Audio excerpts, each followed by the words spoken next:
नमस्कार साथियों, मैं मोनू चौधरी और स्वागत करता हूं आपका इस छोटे से और प्यारे से डिजिटल प्लेटफॉर्म पर। दरअसल पिछले काफी समय से हम राजस्थान में जो ठेका प्रथा चल रही है उसको लेकर संघर्ष कर रहे हैं। मजबूत तरीके से हमने काफी समय से इस लड़ाई को लड़ा है। आज राजस्थान में ये जो शोषण है वो लगातार अब खत्म होने की ओर अग्रसर हो रहा है और इस दौरान राजस्थान के कार्मिक विभाग ने सूचनाएं जो मांगी है, कई डिपार्टमेंट सूचनाएं जो है भेज नहीं रहे हैं। अगर ये सूचनाएं कलेक्ट हो जाती है और जिस तरीके से काम चल रहा है इसको और गति मिल जाती है तो राजस्थान में जितने भी संविदा और निविदा कर्मचारी हैं या ठेका प्रथा रूपी जो दंश और दास्ता और गुलामी है वो पूर्णतः खत्म हो जाएगी। तो जिस डिपार्टमेंट की सूचना नहीं मांगी गई है उन्हें अब क्या करना है और क्यों नहीं मांगी जा रही है, अगर नहीं मांगी गई है तो हमें किस प्रकार से काम करना चाहिए और किस तरह से एक्टिव होना चाहिए, इन सारे मुद्दों पर हम बात करेंगे। इसलिए आप सबसे रिक्वेस्ट है कि इस वीडियो को लास्ट तक जरूर देखें और जो आपकी समस्याएं हैं उनको समझें और उनका क्या निराकरण है इस बात को भी समझें, क्योंकि आप में से अधिकतर साथी डायरेक्ट कॉल करते हैं। आप समझते हैं कि इतने कॉल ले पाना किसी भी व्यक्ति के लिए पॉसिबल नहीं है और ढेर सारे कॉल जो है वो आते हैं, लेकिन इतना कॉल कोई भी आदमी नहीं ले सकता। मैं क्या, आप में से कई साथी नाराज भी होते हैं कि मोनू फोन नहीं उठाता, ये नहीं करता, वो नहीं करता। मैं जितनी मेरी क्षमता है उतने कॉल तो मैं लेता हूं, इससे ज्यादा मैं कहां से लूं मुझे बताओ, क्योंकि ढेर सारे कॉल। इसलिए आपको एक नंबर भी दिए गए हैं, उस नंबर पर आप व्हाट्सएप पे हाई लिख के आपकी जो समस्या है वो लिखे कि किस डिपार्टमेंट से सूचना नहीं मांगी गई है। मैं इस पे लगातार काम कर रहा हूं।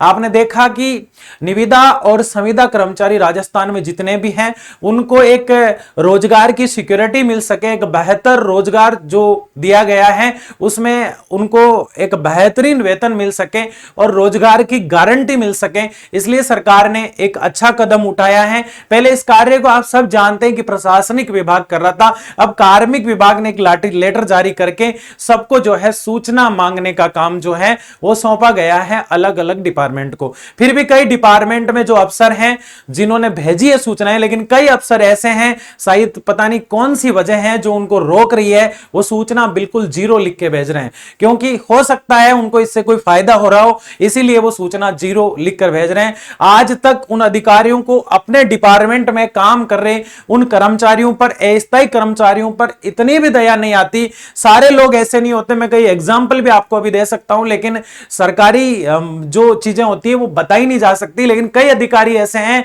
जिन्होंने ठेका प्रथा को खत्म कराने के लिए कदम से कदम मिलाकर साथ दिया है, क्योंकि एक शोषण है। एक ही ऑफिस के अंदर काम करते हैं, एक सरकारी ऑफिसर को लाख रुपए मिल रहे हैं और वहीं एक ठेका कर्मी काम कर रहा है या निविदा संविदा से लगा हुआ कर्मचारी काम कर रहा है जिसको 8 10 5 4 10 12 15 हजार रुपए मिलते हैं, जिसके अंदर आज के जमाने में खर्चा चलाना भी मुश्किल होता है। श्रम मंत्रालय द्वारा और श्रम विभाग द्वारा जो जारी किए गए आंकड़े हैं कि न्यूनतम मजदूरी दर जो मिलनी चाहिए वो भी नहीं मिलती है। राजस्थान में ऐसे कई डिपार्टमेंट तो ऐसे हैं जहां ठेका कर्मी लगे हुए हैं, जैसे विद्युत विभाग, जैसे मिड डे मील जैसे, जहां 2 3 4 5 हजार रुपए सैलरी मिलती है। तो हमारी इस लड़ाई को आप काफी समय से देख रहे हैं और आज जिस तरफ हम जा रहे हैं वो एक सफलता की तरफ जा रहे हैं।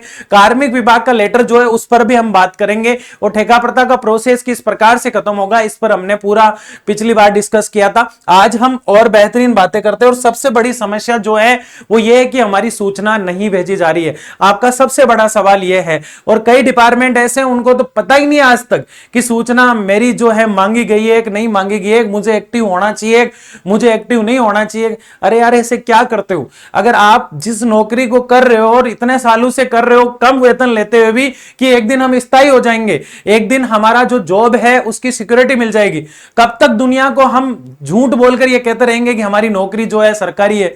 वास्तव में हम जानते हैं कि हम किस पीड़ा से गुजर रहे हैं, इसलिए हमें क्या करना है और क्या नहीं करना है इसको पूरा समझना है और किस प्रकार से आगे की कार्य को हम करने वाले।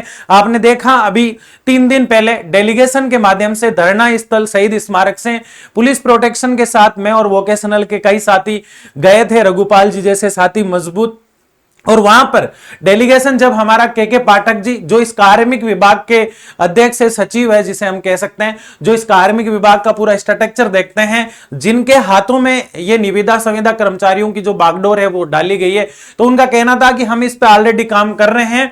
लेकिन सबसे बड़ी बात मैंने उनसे जब ये कही कि कई डिपार्टमेंट जीरो भेज रहे हैं सूचना, तो उन्होंने कहा कि हम इस पर भी कार्रवाई करेंगे और मैंने मांग भी की कड़ी कार्रवाई होनी चाहिए। इसके अलावा माननीय मुख्यमंत्री महोदय से भी मांग की कि जो लोग सूचना जीरो भेज रहे हैं उन पर कड़ी कार्रवाई होनी चाहिए, क्योंकि क्या वजह है कि सूचना जीरो भेज रहे हैं। और एक डिपार्टमेंट में अगर 3-4 कैटेगरी के लोग काम कर रहे हैं, निविदा संविदा कर्मचारी काम कर रहे हैं, तो आधों की तो सूचना भेज दी और आधों की नहीं भेज रही। क्या वो चपरासी जो काम कर रहा है, जो वार्ड बॉय हॉस्पिटल में काम कर रहा है, वो प्लेसमेंट निविदा संविदा कर्मी नहीं है क्या? वो भी है, लेकिन फिर भी उसकी सूचना नहीं भेजी जा रही है। देखिए साथियों, जिसका कोई नहीं होता ना, उनका भगवान हमेशा भला करता है, और इसी चीज को लेकर हम चल रहे हैं।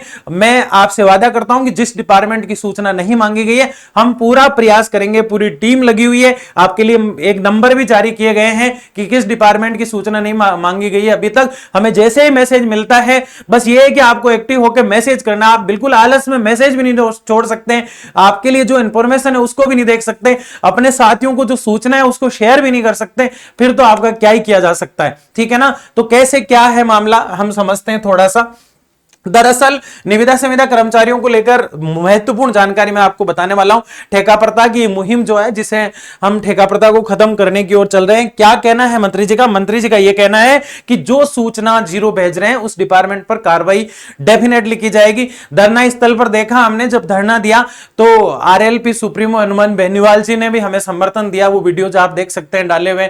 इसके अलावा आरटीडीसी के पूर्व चेयरमैन राज्य मंत्री धर्मेंद्र राठौड़ साहब धरना में आए और उनका मैं संबंधित अधिकारियों से बात करूंगा और ये बताऊंगा कि ये जो शोषण हो रहा है शिक्षित लोगों का, इसे जल्दी से बंद किया जाए। तो इस पर जल्दी काम शुरू हो गया है पूरी तरीके से। इसलिए कार्मिक विभाग ने सूचना नहीं मांगी है, तो अब क्या करना है, और मांगी है फिर भी जीरो भेजिए, तब क्या करना है, इस बात को हमें समझना है। तो देखिए, सबसे पहले वो लेटर मैं एक बार आपको फिर बता दूं।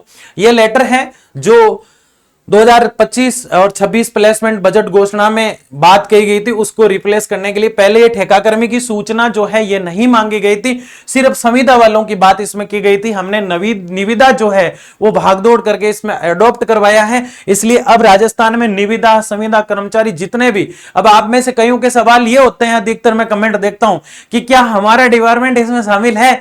तो आप किसी सरकारी संस्था में काम कर रहे हो क्या? अगर आप किसी सरकारी संस्था में काम कर रहे हैं और टेंडर के थ्रू या निविदा संविदा से लगे हुए हैं, तो आपका डेफिनेटली इसमें होगा, किसी से पूछने की जरूरत नहीं है। अगर आपकी सूचना नहीं मांगी गई है तो मांगी जाएगी, क्योंकि 10 से 15 डिपार्टमेंट ऐसे हैं जिनके मैसेज मैंने देखे हैं और उन्हें ज्ञापन में ऐड करके जल्दी जो है भिजवाया जा रहा है, जैसे कोशिश हो रही है वैसे। इसके अलावा आपको आमंत्रित भी करूंगा मैं जयपुर में, जहां हम कार्मिक विभाग और अन्य मंत्री नेताओं से मिलकर, अधिकारियों से मिलकर इस कार्य को और गति देंगे।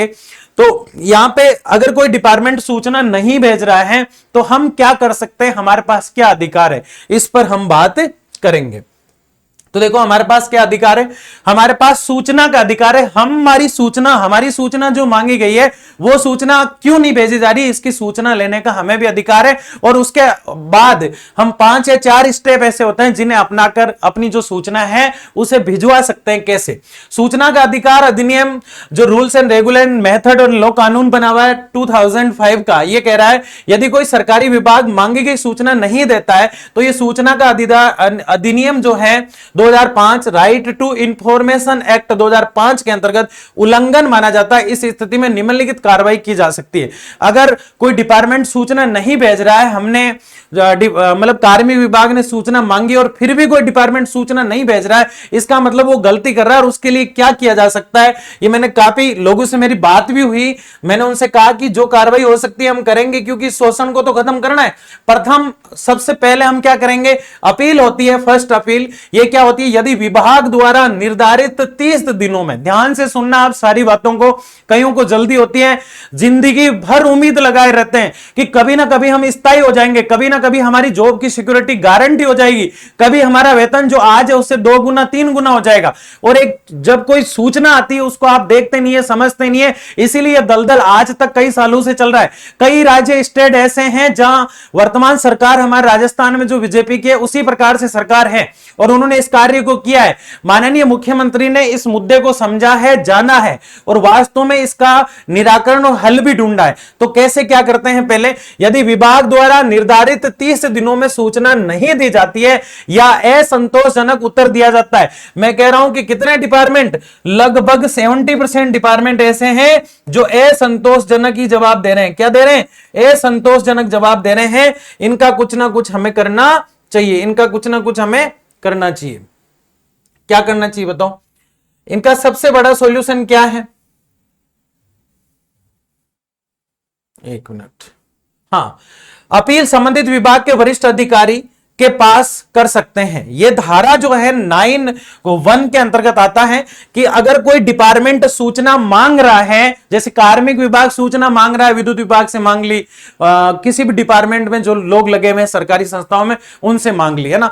जैसे एक प्यारी सिस्टर है, वो मुझे अभी थोड़ी देर पहले, मैं जब लाइव आने वाला था उससे पहले उसका कॉल आया कि हम जो है एडीए में काम करते हैं, अजमेर विकास प्राधिकरण में, हमारी सूचना भेजी गई है कि नहीं भेजी गई है इसका हमें पता ही नहीं है अभी तक, क्योंकि कई बार हमें पता नहीं चलता। लेकिन वास्तव में आपको पता लगाना है कि सूचना भेजी गई है कि नहीं भेजी गई। अगर नहीं भेजी गई है, 30 दिन होने को आए हैं, तो 30 दिन में सूचना नहीं भेजी गई है, असंतोषजनक जवाब है, तो इसके तहत कार्रवाई हो सकती है, जो हम देखेंगे कैसे करना है। अपील की समय सीमा सूचना आवेदन के 30 दिन बाद या उत्तर मिलने के 30 दिन बाद होती है। यह पूरे इंडिया का रूल्स है, ठीक है ना।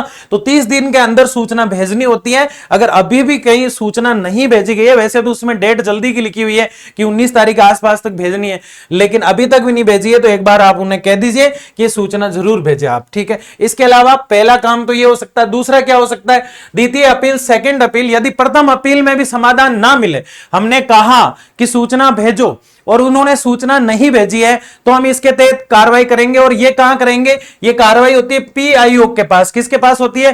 पीआईओ, यानी पब्लिक इंफॉर्मेशन ऑफिसर होता है, जन सुनवाई वाला, उसके पास। द्वितीय अपील, सेकंड अपील में यदि प्रथम अपील में भी समाधान ना मिले, आप केंद्रीय सूचना आयोग सीआईसी, यहां तक हमें अभी नहीं जाना है, राज्य सूचना आयोग एसआईसी, यानी स्टेट इंफॉर्मेशन जो होता है, उसके अंदर अपील कर सकते हैं। धारा 9(3) के अंतर्गत अपील की समय सीमा प्रथम अपील के निर्णय के 90 दिन के भीतर होती है। कितने दिन के भीतर होती है? 90 दिन के भीतर होती है, जहां तक हमें यह अपील करना होता है। यहां तक बात समझ में आ रही है आपके? अपील की समय सीमा कितनी है? 90 दिन तक, ठीक है। यहां तक सूचना मांगने के लिए वो कहते हैं कि तुम सूचना भेजो। प्रोसेस देखिए थोड़ा लंबा है, लेकिन इस प्रकार से हो सकता है। शिकायत, आप सीधे भी सूचना आयोग में शिकायत कर सकते हैं। एक तो यह होता है कि हम सूचना मांगे किसी से, वो ना दे तो कार्रवाई हो सकती है। तो ये कार्मिक विभाग ने सूचना मांगी है और सूचना नहीं दी है, तो कार्मिक विभाग कार्रवाई करेगा। इसके अलावा हम भी कुछ कर सकते हैं, तो वो क्या कर सकते हैं, इस पर भी हम बात करेंगे। आप सीधे भी सूचना आयोग में शिकायत कर सकते हैं, साफ शब्दों में। यदि पीआईओ नियुक्त नहीं है, अगर वहां पे कोई जन सुनवाई अधिकारी नियुक्त नहीं है आपके डिपार्टमेंट में, आपकी बात है फिर भी आपकी बात को नहीं सुन रहा है, तो सीधा आप कहां? सूचना आयोग में कर सकते हैं। समय पर सूचना नहीं दी गई है, शुल्क अधिक लिया गया, या धारा 18 के अंतर्गत, शुल्क का तो यहां पे कोई मैटर ही नहीं है, इससे तो अपन को दूर ही रहना है। दंडात्मक कार्रवाई हो सकती है, फिर भी अधिकारी नहीं भेजेगा। तो देखो ये वीडियो कई अधिकारी भी देखेंगे और उनसे भी मेरा कहना है कि अगर सूचना मांगी गई है, इस दास्ता और गुलामी को खत्म करने का सरकार का प्रयास है, इसके बावजूद अगर आप टांग फंसा रहे हैं बीच में कि आपसे पूछा गया कि कितने कर्मचारी काम कर रहे हैं, इसके बावजूद आप एक्शन नहीं ले रहे हैं और लिख के भेजने में भी आपको जोर आ रहा है, तो इतना क्या लालच है, मुझे बताओ। इतना क्या आपको, मतलब इसमें कितनी खुशी मिल रही है आपको कि मैं अच्छा काम कर रहा हूं, फिर भी आप नहीं कर रहे हैं? ये तो गलत बात है। यदि आयोग को लगता है कि पीआईओ ने जानबूझकर सूचना नहीं दी है, तो धारा 20 के तहत आयोग पीआईओ को अनुशासनात्मक कार्रवाई के लिए कह सकता है। इसके अलावा हम क्या कर सकते हैं? इसके अलावा यह तो एक कार्रवाई है जो कार्मिक विभाग अपनाएगा। कौन अपनाएगा? कार्मिक विभाग इनके खिलाफ अपनाएगा और बेहतरीन काम करेगा। लेकिन सबसे बड़ी चीज यहां यह है कि कार्मिक विभाग मान लो ये डिले करता है और नहीं अपनाता है, तो हमें क्या करना चाहिए? हम सबसे पहला काम जो मैं कर रहा हूं इतने समय से, कि हम जयपुर जो है वहां पर संबंधित जितने भी अधिकारी हैं उनसे कांटेक्ट करेंगे और उनको कहेंगे कि इस डिपार्टमेंट की सूचना अभी तक क्यों नहीं मांगी गई, इसकी वजह क्या है, अगर नहीं मांगी गई है तो क्यों नहीं मांगी गई है, अगर जीरो भेजी जा रही है तो क्यों भेजी जा रही है। अब इसमें आप लोगों को क्या करना है? आप लोगों को सबसे पहले तो अपने डिपार्टमेंट के लोगों को एक्टिव करना है। अगर आप इस समय एक्टिव नहीं हुए तो मैं कह रहा हूं ये दास प्रथा, गुलामी, निविदा, संविदा कर्मचारी हमेशा तड़पते रह जाएंगे, हमेशा दर्द भरी, जिल्लत भरी जिंदगी जीते रहेंगे। इसलिए ये समय आया है कि बीजेपी सरकार बहुत सी जगह ठेका प्रथा को पूर्णतः खत्म कर रही है, और जितने भी अधिकारियों से मैं मिला हूं उन सबका यही कहना है कि हम इसको खत्म कर रहे हैं। लेकिन कुछ आपको पता है कि 100 में से कितने बेईमान, फिर भी मेरा देश महान। तो बेईमान जो अधिकारी है उन पे तो गाज गिरेगी। अगर नहीं भेज रहे हैं तो क्यों नहीं भेज रहे हैं, इसकी क्या वजह है। फिर भी मैं आपसे कहना चाहता हूं कि आपको एक्टिव होना है, प्रत्येक डिपार्टमेंट को एक्टिव होना है, यह सूचना सब तक आपको पहुंचानी है शेयर करके। और सबसे बड़ी बात यह है कि अगर सूचना मांगी पूछी जा रही है और फिर भी अगर नहीं दे रहे हैं तो मतलब किस प्रकार से एक्टिव होना है, हमें आपको शायद ये समझ में नहीं आ रहा है कि किस प्रकार से एक्टिव हमें होना है। सबसे पहले आप जितने भी उस डिपार्टमेंट के लोग हैं, चाहे आप 4 ही लगे हुए हैं कहीं किसी जगह पे, तो आप 4 जने जाइए संबंधित अधिकारी के पास कि हमारी सूचना क्यों नहीं भेज रहे हैं। उसके बाद वो अगर कार्रवाई नहीं करता है, संतुष्टिजनक जवाब नहीं देता है, तो आप उनसे ऊपर जो अधिकारी है उस तक पहुंचिए कि हमारी सूचना जो है मांगी है सरकार ने, ये लेटर है, फिर भी आप स्क्रीनशॉट ले लेना लेटर का, फिर भी नहीं भेज रहे हैं। चाहे आप निविदा कर्मचारी है, चाहे आप संविदा कर्मचारी है, आप किसी सरकारी संस्था में काम कर रहे हैं, तो आपका यह अधिकार है कि आपकी सूचना सरकार ने मांगी है तो वो भेजे और आप इस दास्ता गुलामी से बाहर आइए। फिर भी नहीं मांगी जा रही है तो फिर आपको इस नंबर पे एक मैसेज डालना है अपने सारे डिपार्टमेंट के लोगों, ताकि मुझे पता चल पाए कि आप इतने लोग हैं और ताकि आपके लिए हम अच्छा कर पाए। मिलते हैं अगली किसी जानकारी के साथ, तब तक जय हिंद जय भारत।